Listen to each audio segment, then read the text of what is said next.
Hello friend, आपका स्वागत है आपके अपने यूट्यूब चैनल ऑनलाइन शिक्षण पर। मित्रों, फटाफट आप जुड़ जाइए और अपने भाइयों को, साथियों को शेयर कर दीजिए, जिससे कि उनको भी जो फ़ायदा हो सके। क्योंकि आपको पता है, अगर आप अच्छे प्लेटफॉर्म से जुड़े हैं तभी तो दूसरे को जोड़ सकते हैं। तो फटाफट आपकी रिस्पॉन्सिबिलिटी बनती है कि आप जोड़ें दूसरों को, है ना मित्रों। तो चलिए, आप जोड़िए उनको। और दोस्तों, अपनी तैयारी को जब आपको टाइम मिला है तो ये ना सोचें कि अब लॉकडाउन लगा है तो हम तैयारी करना बंद कर देंगे या फिर कम कर देंगे। ऐसा नहीं होना चाहिए, ऐसा नहीं होना चाहिए। बस हमारा मानना है कि जब आपको ऐसा लग रहा है दोस्तों, तो कोई दिक्कत नहीं है, आप थोड़ा-सा रिलैक्स तो महसूस करेंगे ही, क्योंकि हम सारे बच्चे इसी तरह करेंगे। उनको बहुत सारे प्रॉब्लम्स भी होते होंगे, क्यों एग्ज़ाम नहीं हो रहा है। मतलब बहुत सारे ऐज का भी रिस्ट्रिक्शन रहता है ना? ऐज खत्म हो जाएगा, बहुत सारे रहते हैं। लेकिन दोस्तों, क्या किया जा सकता है? सेहत से बढ़कर कुछ नहीं है आज की दुनिया में। इधर समझ लीजिए, अगर आपका सेहत सही है तो आप दोस्तों 2 पैसे कहीं भी रहकर कमा के खा सकते हैं। बस अपने परिवार को तो स्वस्थ रख सकते हैं ना आप। क्या है ज़िंदगी में? पैसा जुटाना हमारा मूल ऐम नहीं होना चाहिए। हमारा मूल ऐम ये होना चाहिए कि हम स्वस्थ कैसे रहें। अगर स्वस्थ हैं, तभी मस्त रहेंगे भैया, है ना?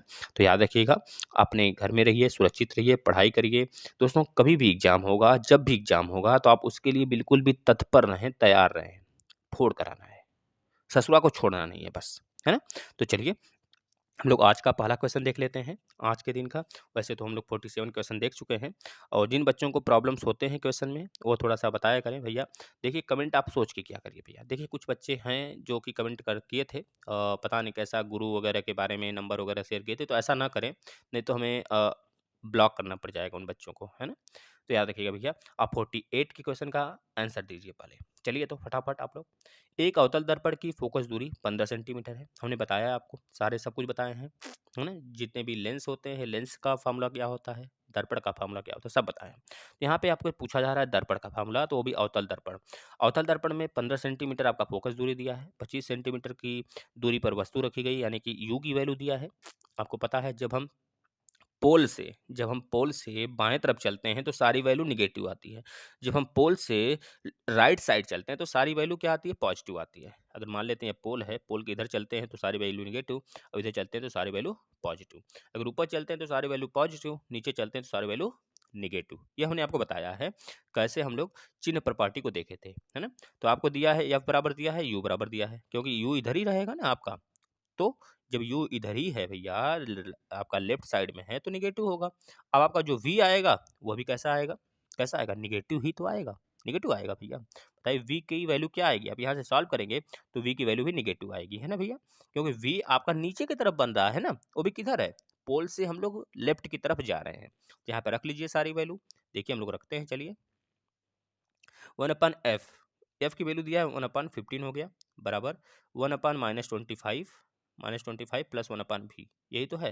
अब -25 को हम क्या करेंगे? इस साइड लाएंगे। यहाँ पे f की वैल्यू है तो f भी हमारा किधर है?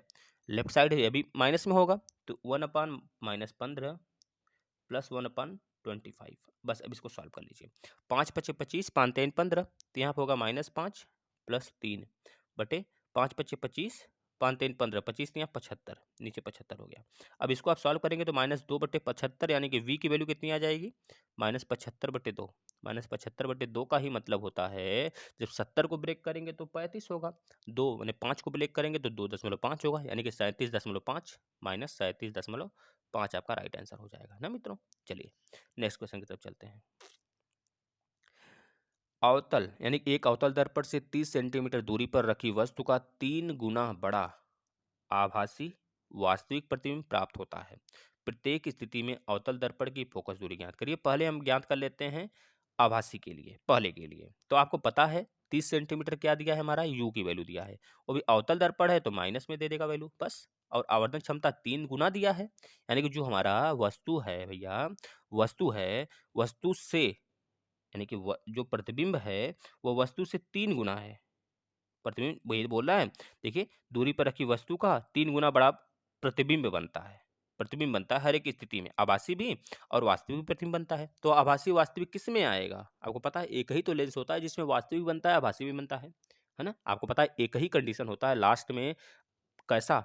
आभासी का लास्ट वाला कंडीशन अवतल दर्पण। आप याद करिए, जब प्रतिबिंब जो बड़ा बनती थी, ये बड़ा बनता था कब? जब हमारा जो वस्तु होता था आपका ध्रुव यानी कि पोल और फोकस के बीच में होता था। याद करिए मित्रों, बिल्कुल भूलना नहीं है आप लोग को। आप लोग को एग्जाम चाहे जब हो, देखिए डीमोटिवेट तो बिल्कुल नहीं होना है आप लोग को। भैया पढ़ते रहिए आप लोग, जीके, जीएस, करंट अफेयर ये सब भी पढ़ते रहिए, जिससे कि आपको नॉलेज होता रहे। जरूरी थोड़े है कि सारी चीजें ही पढ़ें, हैं? तो बताइए इसका राइट आंसर आप कैसे सॉल्व करेंगे। यहाँ पे हम भी दिया है, मतलब कि 3 गुना दिया है, तो भी अपन यू की वैल्यू यहाँ से निकलेगा, और वी की वैल्यू कितनी आ जाएगी, क्योंकि यू की वैल्यू दिया है तो यू की वैल्यू हम रख लेंगे भैया यहाँ पे। तो वी की वैल्यू आ जाएगी, देखिए कितना से सिंपल से, यू की वैल्यू -30 है तो -30 इंटू 3, 3 त्रिका 9, यानी कि वी की वैल्यू -90 आ गया कि नहीं, -90 आ गया ना। बताइए -90 आ गया ना कि नहीं। यहाँ से हमको मिल गया किसकी वैल्यू, वी की वैल्यू। जब वी की वैल्यू मिल गया तो यहाँ से फोकस निकाल सकते हैं आराम से, 1/f equal to 1/v plus 1/u, बस रख दीजिए, हो गया। 1/u की वैल्यू -30 है, 1/-30, और प्लस 1/v की वैल्यू 1/-90। बस सिंपल है, आप सॉल्व कर दीजिए इसे। देख लीजिए, इसको सॉल्व करिए भैया, सॉल्व करिए फटाफट। देखिए 1/90 प्लस 1/-30, क्योंकि भैया देखिए आवर्धन क्षमता जो अवतल दर्पण का होता है ना, माइनस में होता है।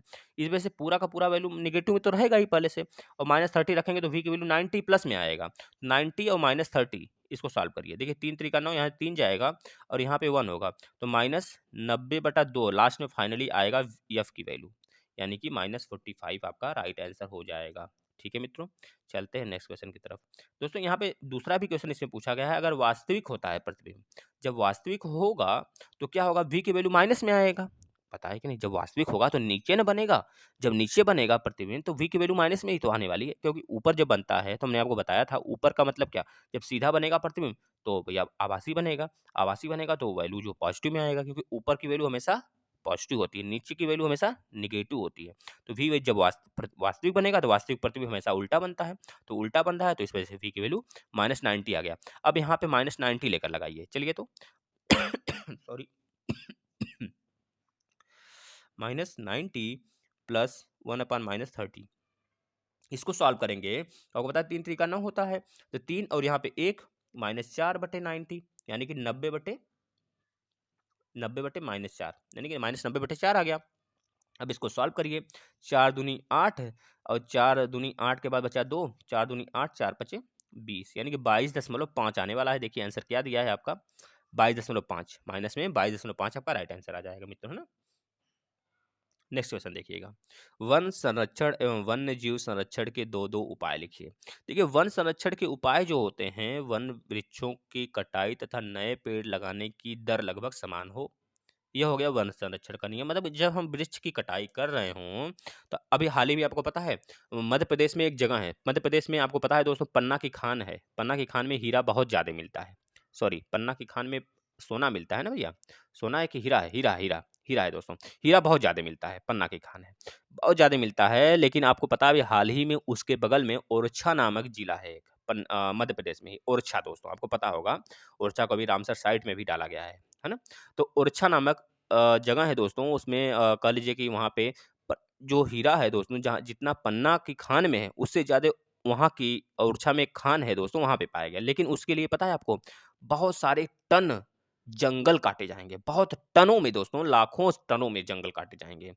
और सरकार का वहाँ पे दोस्तों यह कहा गया है कि समाज को देखते हुए, क्योंकि पता है समाज विद्रोह कर देती है, क्योंकि जंगल आपके थोड़े है, सरकार का थोड़े जंगल, जंगल तो हमारी जनता की है ना, उससे हम लोग फ़ायदा ले रहे हैं। अगर आप काटोगे अपने फ़ायदे के लिए, हीरा निकालने के लिए, खुदाई करने के लिए, वहाँ पे ड्रिलिंग करने के लिए, तो नुकसान किसका होगा? आपका थोड़े होगा। आप तो उससे कमा लोगे, किसी के घर में बैठ के खाओगे, पियोगे, अपने महल में बैठोगे। हम लोग क्या करेंगे? हम लोग परेशान होंगे ना। तो इस वजह से सरकार यह कर रही है कि जितने भी ओरछा वाले जंगल में वन हैं, जितने लाख टन, वो अगर काटे जाते हैं, तो उसके बगल में दोस्तों एक कंपनी का, देखिए नाम नहीं याद आ रहा है हमको, उस कंपनी को दिया गया है संरक्षण के लिए, कि भैया इस कंपनी यह संरक्षण करेगी कि बगल वाले जगह जहाँ पे लगाई जाएगी, जितनी वन काटी जाएगी उतनी वन लगाई जाएगी, तो उसका संरक्षण वो कंपनी करेगी। शायद एल&टी कंपनी है कोई, है ना, एल&टी ही है ना मित्रों, याद करेंगे एल&टी होगा या फिर कोई और कंपनी है। हमारे समझ से तो एल&टी है। सुबह वाला सेशन होता है करंट अफेयर का ना, तो उसमें हम बताते हैं दोस्तों। यहाँ पे देखिएगा, इसमें वन संरक्षण के उपनाम जो उपाय हैं ऐसे कर लेंगे, मतलब जितने पेड़ काटे जाएंगे उतने पेड़ लगाए जाए, पहला। और दूसरा क्या है भैया, अवैधानिक रूप से वृक्षों की कटाई को रोकने के लिए कानून बनाकर कड़ाई से पालन किया जाए। बहुगुड़ा वाला सेशन याद है, बहुगुड़ा वाला जो हुआ था दोस्तों, कांड हुआ था उत्तराखंड में ना, जिसमें कि पेड़ों की कटाई चिपको आंदोलन था, है ना? बस वही वाली कांड होना चाहिए और हमेशा हम भारतीय नागरिक को तत्पर रहना चाहिए। सरकार पे तो पहले भरोसा नहीं करनी चाहिए। सरकार पे भरोसा तभी करें जब उसमें सक्सेस हो, सामने वाला बोले बंदा कि हाँ, ऐसा करने से हमें प्रॉफ़िट हुआ था तो आप भी करें। तो इस वाले मामले में ऐसे वाले कानून में आप भरोसा करें। लेकिन और जो सेशन होता है उनकी बस मंशा वही रहती है कि आप समझ सकते हैं क्या होती है तो, है ना? अगर दूसरी बात करें दोस्तों वन्यजीव संरक्षण का, तो आपको पता है दोस्तों जहाँ पे वन्यजीव संरक्षण कब आया था? अच्छा बता सकते हैं आप? 1972 1972 में आया था और 1973 में बाघ संरक्षण अधिनियम आया था और 1992 में क्या आया था भैया? आपको पता है क्या आया था? हाथी संरक्षण अधिनियम आया था और 2008 और 10 में क्या आया था? डॉल्फिन संरक्षण आया था, गंगा डॉल्फिन को संरक्षण किया गया था ना, याद रखें सब कुछ बताए हैं। आप देखिए कछुआ संरक्षण भी बताए हैं आपको, बहुत सारे बताए हैं दोस्तों संरक्षण जो वन्य जीव और हमारे वन संरक्षण से रिलेटेड हैं। तो बता देंगे वन्य जीव संरक्षण के उपाय क्या हो सकते हैं? जैसे कि नियम, कानून एवं प्रतिबंधों के द्वारा वन्य जीवों को अनावश्यक आखेट रोका जाए। मतलब आखेट का मतलब समझे, जो पहले के राजा महाराजा होते थे ना, आखेट खेलने जाया करते थे, आप बहुत सुने थे। क्या करते थे? वो ससुरा सब जाते थे जंगल में, जौन शेर मिलता था उसको मार देते थे और अपने आप को खाते थे, बहुत हम शेर हैं। जैसे शेरशाह सूरी ससुरा था, वो मार दिया था शेरे को, मार दिया था ना, उसका नाम ही शेरशाह सूरी पड़ गया। समझ रहे हैं कि नहीं? तो इस तरह बहुत सारे राजा महाराजा थे, उनका एक तरह से पेशा था, उनका एक एंटरटेनमेंट था। कह लीजिए ससुरा इतने बड़े खा जाते शेर उर, उनको तब समझ में आता, है ना? हाथी को मारते थे, हाथी को मार के पीछे-पीछे अपने लगा लेते थे। इस तरह हाथी हो गया, शेर हो गया, गैंडे हो गए, मतलब बहुत सारे राइनोसोरस वगैरह सबको मारते थे। हिरन हो गया दोस्तों, इनको मार के यार पता नहीं क्या बहुत बड़ा तीर हासिल कर लेते थे। अरे मारना ही था तो मारते अपने राज्य को बचाने के लिए, है ना? उनसे लड़ाई करते भैया, अपने राज्य को बढ़ाते, विस्तार करते, क्यों मारने की बेचारों की ज़रूरत थी, है ना? लेकिन इन लोग का एक तरह से पेशा था, एंटरटेनमेंट था। उस समय टेक्नोलॉजी थी नहीं कि वीडियो गेम खेलेंगे बैठ के घर में, है ना? तो इस तरह याद कर लेंगे दोस्तों। वन्य जीवों के प्राकृतिक आवासों को उनके लिए और अनुकूल बनाया जाए। जैसे कि आपको पता है दोस्तों, जब हमारे वन्य जीव पे संकट आता है, तो सरकार उसको इन सीटू से उठाकर एक्स सीटू में रखती है। अब इसका मतलब क्या है दोस्तों? इन सीटू और एक्स सीटू का मतलब क्या है? इन सीटू का मतलब होता है कि उन्हीं के जहाँ पे वो रहते हैं उसी जगह संरक्षण कर देना और एक्स सीटू का मतलब होता है जहाँ पे वह रहते हैं, अगर वहाँ पे संकट आ जाता है उनके घर में, तो उनको उठा के अपने किसी सरकार के किसी बनाए गए पोजीशन पे या फिर सरकार के किसी बनाए गए सुरक्षित जगह पर व्यवस्थित करना, उन्हें रखना, यह होता है एक्स सीटू, है ना मित्रों? ये तीनों याद रखेंगे, ex situ, in situ. In situ का मतलब उन्हीं के जगह पे संरक्षण करना जहाँ पे वो रहते हैं। एक्स सीटू का मतलब उनके स्थान से उठाकर बाहर किसी जगह ले जाकर उनका संरक्षण करना। जैसे बाघ हो गया दोस्तों, हमारे भारत में बाघों की संख्या कितनी है पता है? पूरे विश्व में 74%, 74 क्या 75% ही मानिए आप, 75% पूरी बाघों की संख्या है हमारे राज्य में, हमारे भारत में। पूरे अगर वर्ल्ड का मिला दें तो पता है आपको 4000 से लगभग 5000 के बीच में बाघ हैं और लगभग 3000 बाघ केवल भारत में पाए जाते हैं। यह बात पता होनी चाहिए। लगभग दोस्तों 526 जो बाघ हैं हमारे मध्य प्रदेश में पाए जाते हैं। इस वजह मध्य प्रदेश को बाघ प्रदेश के नाम से भी जाना जाता है। वहाँ पे सोयाबीन भी पाया जाता है, इसलिए सोया प्रदेश के नाम से भी जाना जाता है। दोस्तों दूसरे नंबर पे जो बाघ की संख्या है, आप इसे लिख सकते हैं अपने पेपर में दोस्तों, बहुत ही अच्छा नंबर मिलेगा। जो दूसरे नंबर पे बाघ की संख्या है वो कर्नाटक में है। पता है कितना है? 524 है। सोच लीजिए 526 से 2 ही कम है, 524 दूसरे स्थान पे है ना? इतनी बातें आपको पता होना चाहिए दोस्तों। पूरे बाघों की संख्या की अगर बात करें दोस्तों, जितना भारत में है, उसका मात्र 33% ही अपने जगह सुरक्षित हैं और बाकी पता है क्या हो रहे हैं? घूम रहे हैं। जो खतरा अगर देख रहे हैं ना, कभी बस के सामने आ गया, जंगल से गुजर रही है बस, क्यों? ये सब खतरा ही तो है ना? उसको सरकार सुरक्षित कर रही है धीरे-धीरे। अच्छा प्रतिध्वनि क्या होती है? प्रतिध्वनि नेक्स्ट क्वेश्चन देख लेते हैं। प्रतिध्वनि क्या होती है? किसी बड़े खाली हॉल के एक कोने से यदि हम कोई ध्वनि उत्पन्न करें, तब वह ध्वनि हमें कई बार सुनाई दे सकती है। किसी पहाड़ी के सामने हम जोर से कोई नाम लें, तो थोड़ी देर बाद वो आवाज़ हमें सुनाई देती है। यही तो है प्रतिध्वनि, है ना? यही तो है प्रतिध्वनि, जिसे हम इको बोलते हैं, गूंज बोलते हैं। पता है आपको? दोस्तों अगर आप के कान में जो ध्वनि सुनाई देती है, अगर आपके कान में जो ध्वनि सुनाई देती है 1/17, क्या 1/17 का? भैया सेकंड, 117 सेकंड के बाद वह ध्वनि आपके कान से जाती है। 117 सेकंड बाद फिर से दूसरी सुनाई देगी, फिर चली जाएगी। है ना? इतनी बातें आपको पता होनी चाहिए, यानी कि हाँ, इतनी बातें आप याद रखेंगे मित्रों, है ना? चलते हैं नेक्स्ट। आप डिटेल वाला क्लास देखिए भैया, जो पढ़ाया गया है। नेक्स्ट क्वेश्चन देखिए, हाइड्रोकार्बन यौगिक क्या है? हाइड्रोकार्बन यौगिक 2 प्रकार के होते हैं, हमने बहुत बार बताया है। संतृप्त हाइड्रोकार्बन असंतुलित हाइड्रोकार्बन। वे हाइड्रोकार्बन जिनमें कार्बन की चारों संयोजकताएं एकल सहसंयोजक बंध द्वारा बंधी होती हैं उन्हें संतृप्त हाइड्रोकार्बन कहते हैं। जैसे एन हो गया CnH2n+2, methane, ethane, propane, butane, pentane, hexane, heptane, octane, नेन और डोक। हमने बताया है कि नहीं बताया है? सबको बताया है, आप देखिएगा। भैया प्लेलिस्ट में आइए और सर्च करके पढ़ाई करिए, अपने पढ़ाई को मजबूती दीजिए, है ना? दूसरों बच्चों की तरह सुस्त बैठे रहेंगे तो पता है, आपको तो यही चाहते ही हैं सारे बच्चे कि भैया कंपटीशन किसी तरह कम हो। आप जब सुस्त बैठेंगे तो पढ़ेंगे, है ना? समझ रहे कि नहीं? दूसरी तरफ असंतृप्त हाइड्रोकार्बन। असंतृप्त हाइड्रोकार्बन का मतलब भैया क्या हो जाता है कि जो ऐसे हाइड्रोकार्बन जिनमें कार्बन-कार्बन के अणुओं के बीच में 2 या 2 से ज़्यादा बॉन्ड हो, यानी कि 2 बॉन्ड डबल बॉन्ड हो या फिर ट्रिपल बॉन्ड हो। उन्हें जैसे कि इन और आइन होता है। Methene, ethene, propene, butene, pentene, hexene, यह है ना? उसी तरह आपका आइन भी होता है, मेथाइन, मिथाइल जिसे हम कहते हैं ना, मेथाइन, एथाइन, प्रोपाइन, ब्यूटाइन, ये सब हो जाते हैं। नेक्स्ट देख लेते हैं क्वेश्चन। मधुमेह के रोगियों को अपनी जीवन शैली में क्या बदलाव करना चाहिए? दोस्तों मधुमेह के रोगी जो होते हैं दोस्तों, आपको पता है इनके जीवन शैली जो होती है बिगड़ती चली जाती है मधुमेह। आपको पता है दोस्तों, इनको बहुत ज़्यादा नींद आती है ना? नींद आती है? नहीं, इनको बिल्कुल भी नींद नहीं आती है। तो इतना समझ लीजिए कि नींद इनका हराम हो जाता है एक तरह से मधुमेह के रोगियों को। दोस्तों इसमें धूम्रपान इनको छोड़ देना चाहिए। जो देखते होंगे गाँव घर के जो चच्चा लोग होते हैं, चबाते रहते हैं, है ना पान? देखते होंगे ना, चबाते रहते हैं, बहुत तो खुन्नस बहुत आती है। मन करता है कि अ, एक तो धर दें अच्छे से, जितने मुँह में पान है ना सब बाहर आ जाए खट से। समझ रहे हैं ना? पीछे पीछे थूकते रहते हैं।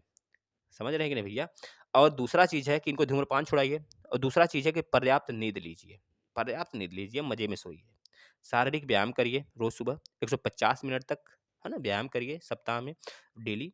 दोस्तों नेक्स्ट आहार, जैसे करेला, जौ, गेहूँ, लहसुन, जामुन, यह सब लीजिए, इन सब का सेवन करिए। एरोबिक्स, तैराकी, जिम्नास्टिक और तेज़ चलना को जीवन शैली में शामिल कर लीजिए। रोज़ सुबह टहलिए, है ना? नियमित ग्लूकोज स्तर को जांच करवाइए अपने, क्योंकि इसमें पता है मधुमेह के रोगियों में क्या होता है दोस्तों, जो बाथरूम होता है ना, उससे कह लीजिए कि उस पे चींटियाँ वगैरह लगने लगती हैं। इतना कह लीजिए कि जिससे कि शुगर होता है ना, बस वही वाली बीमारी कह लीजिए मधुमेह के रोगियों में हो जाता है शुगर। और इसमें कह लीजिए कि शुगरलेस वाली सारी चीज़ें खानी चाहिए। जैसे कि आपको पता है एक पत्ती आती है, नीम की होती है या फिर किसी ऐसी कुछ पत्ती होती है, उसको खाया जाता है ना? उसको खाना चाहिए। और कह लीजिए दोस्तों, जैसे कि अगर बात करें हम, इसमें जितने भी शुगर वाले चीज़ें होती हैं उसको कम करिए, और उसमें जो कहिए कि कभी चोट वगैरह लग गया तो ब्लड वगैरह, या फिर कह लीजिए कि जो सूखने की थोड़ी-सी गति है ना, वो धीमी पड़ जाती है चोट को, है ना? ब्लड वगैरह रिसने लगता है जब, तो वह चोट जैसे कि फोड़े-फुंसी हो गए ना, पिंपल वगैरह निकल जाए, वो बहुत कम तेज़ी से सूखने लगते हैं। बहुत कम मतलब कि उनका तीव्रता जो है सूखने का कम हो जाता है ना? तो याद रखेंगे ये सब सारी बीमारियाँ हैं, आपको पता होना चाहिए पूरा मधुमेह के बारे में, आपको हमने बता दिया, है ना? चलिए, ऐसे किन्हीं 4 फलों के नाम बताइए, है ना? लिखिए या फिर बताइए, जिनका परीक्षण किया जाता है, और उनके परीक्षित खाद्य पदार्थों के नाम भी लिखिए। जैसे कि सेब हो गया, केला हो गया, अनानास हो गया, अनार हो गया। आपको पता है, जब हम लोग कभी भर्ती देखने या फिर आर्मी वगैरह की जो भर्ती होती है ना, उसमें जब कोई बच्चा जाता है तो वहाँ पे पता है क्या खाता है? केला खाता है। क्योंकि पता है वहाँ पे केला बहुत ज़्यादा मिलते रहते हैं, इस वजह से खाता है। नहीं, ऐसी बात नहीं होती है, क्योंकि उनको यह पता होता है कि केला खाने से ही हमें एनर्जी मिलेगी, और केला ही वहाँ पे पाना सुरक्षित होता है। मतलब कि खाना कह लीजिए कि कम समय में ज़्यादा एनर्जी केला ही दे सकता है, या फिर ग्लूकोन-डी वगैरह, ग्लूकोज़ वगैरह रखे हों तो ये दे सकता है। पता है बच्चे जब बाहर जाते हैं कभी, तो उनका सबसे मुख्य भोजन क्या होता है पता है? वो बिल्कुल सही करते हैं, चने खाते हैं या फिर केला खाते हैं। जिससे उनको एनर्जी मिलती है, प्रोटीन मिलती है, चने में बहुत ज़्यादा होती है। आपको पता है कि नहीं? जो भिगोया हुआ चना हो गया, और मेथी हो गई, ये सब खाने से थोड़ा-सा इस समय तो बहुत ज़्यादा ज़रूरत है, सबको खाना चाहिए, है ना? तो बेटा आप लोग थोड़ा-सा ध्यान दीजिए। और दोस्तों आपको पता है कि इनको सोडियम बेंजोएट कार्बन, सोडियम बाइसल्फ़ाइड तथा एसिटिक एसिड द्वारा परीक्षित किया जाता है। किसको? इन फलों को। आपको पता है फल कैसे पकाए जाते हैं? कार्बाइड, है ना? तो इस तरह आप बहुत सारे याद कर सकते हैं। कार्बाइड जो होता है दोस्तों, वह कृत्रिम तरीका होता है। लेकिन अगर बात किया जाए एथिलीन जो होती है, वह एकमात्र गैस होती है जो कि इनके हार्मोन्स में से रिलेटेड होती है पौधों के, है ना? उसके माध्यम से फल अपने आप पक जाते हैं। हुँ?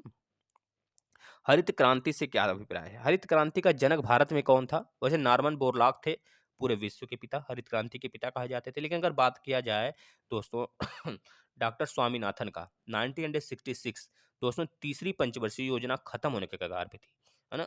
कह लीजिए तीसरी पंचवर्षीय योजना में ही हरित क्रांति का मतलब कि आयोजन हुआ था, मतलब हरित क्रांति लाई गई थी भारत में 1966 में मित्रों, याद रखिएगा। उसमें बढ़ोतरी, जो अनाज की वैरायटी थी, है ना, उसकी बढ़ोतरी की बारे में बात की गई थी, जैसे कि गेहूँ हो गया, चावल हो गया। लेकिन आपको पता है अंत में क्या हुआ? चावल की बढ़ोतरी की बात हुई थी, लेकिन आपको पता है चावल ना बढ़ के आपको क्या बढ़ा था? गेहूँ की प्रजातियाँ, गेहूँ का कह लीजिए कि जो क्रॉस होता है, हम लोग कराते हैं ना, बहुत सारे प्रजातियों को क्रॉस कराते हैं, तो अच्छे क्वालिटी का गेहूँ होता है, अच्छे क्वालिटी का चावल होता है। तो इस तरह की क्रॉस सबसे ज़्यादा गेहूँ में कराई गई थी। गेहूँ की दोस्तों जो उत्पादन क्षमता थी, बहुत ज़्यादा बढ़ी थी। चावल की भी बढ़ी थी, लेकिन चावल से ज़्यादा गेहूँ की बढ़ी थी। हम लोग यह विचार करके किए थे कि चावल की बढ़ेगी, लेकिन चावल की न बढ़ के गेहूँ की बढ़ी थी। डॉक्टर स्वामीनाथन जी के द्वारा ऐसा कारनामा किया गया था भारत में। और पूरे विश्व में सबसे पहले लाने वाले मतलब किसको कहा जाता है? नॉर्मन बोरलॉग को कहा जाता है दोस्तों, याद रखेंगे, जो हरित क्रांति के पिता के नाम से जाने जाते हैं। इसे ग्रीन रिवॉल्यूशन कहते हैं दोस्तों, हरित क्रांति, है ना? याद रखेंगे मित्रों। इतनी बातें रहीं। आप इतने सेशन में बहुत सारे क्वेश्चन सीखते हैं मित्रों, आपको बहुत ज़्यादा फैक्ट्स भी दिए जाते हैं, तो आप ज़्यादा से ज़्यादा शेयर किया करिए। हमने 46 से कर रहे हैं ना, 46 से लेकर एक और क्वेश्चन कर लेते हैं, चलिए। 56 दोस्तों, आपको पता है सामान्य स्वस्थ मनुष्य का रक्तचाप कितना होता है? डिसिस्टोलिक और सिस्टोलिक। दोस्तों आपको पता है कि 120/80 होता है। 120/80 का मतलब समझे? संकुचन। और दोस्तों जैसे पंप करता है हम लोग का हृदय ना, जब पंप करता है, जब हम लोग का हृदय सिकुड़ता है, तो उस समय ज्यादा ब्लड की आवश्यकता पंप को होती है। जब हमारे ब्लड छोड़ता है, पंपिंग में, पंपिंग के जरिए जब हमारी ब्लड की संकुचन होती है दोस्तों, उस समय ब्लड की जरूरत बहुत ज्यादा होती है। जैसे ही वो फैलता है, उस समय ब्लड की आवश्यकता बहुत कम होती है, क्योंकि ब्लड को वो सर्कुलेट करवाता है। और जब अपने आप को सख्त करता है, तो उसमें ब्लड की आवश्यकता बहुत ज्यादा होती है। उसी समय अगर ब्लड की मात्रा कम हुई ना, तो हार्ट अटैक आ जाती है, जिसे हम कहते हैं कार्डियक अरेस्ट, और तुरंत उसका देहांत हो जाता है। तो याद रखिए मित्रों, जो सामान्य स्वस्थ मनुष्य की रक्त शर्करा होती है, उसमें जो रक्त शर्करा होती है की मात्रा भोजन से पूर्व खाली पेट 70 से 120 एमएम डीएल के बीच होना चाहिए दोस्तों, याद रखेंगे। जो दोस्तों ये ग्राम है, 140 ग्राम है, इतना कम से कम होना ही चाहिए। याद रखेंगे, लगभग 2 घंटे, आपको पता है जब आप खाना खाते हैं तो लगभग 2 घंटे पश्चात आपका खाना पच जाता है, फिर आपको भूख लगती है। अगर आप कुछ काम कर रहे हैं तो, नहीं तो भैया फालतू के बैठे हैं तो भूख क्या, आप 1000 बार खाइए, हमेशा भूख लगेगा आपको, है ना? ये तो इतनी बातें रही। आपको ये सेशन शेयर करना है ज़्यादा से ज़्यादा, और बच्चों को जोड़ना है, जिससे कि वो भी अपनी तैयारी को सुदृढ़ बना सके दोस्तों। ये आपके टेट में भी काम आएगा मित्रों, है ना? तो चलिए विदा लेते हैं, मिलते हैं नेक्स्ट नेक्स्ट डे दोस्तों। धन्यवाद मित्रों।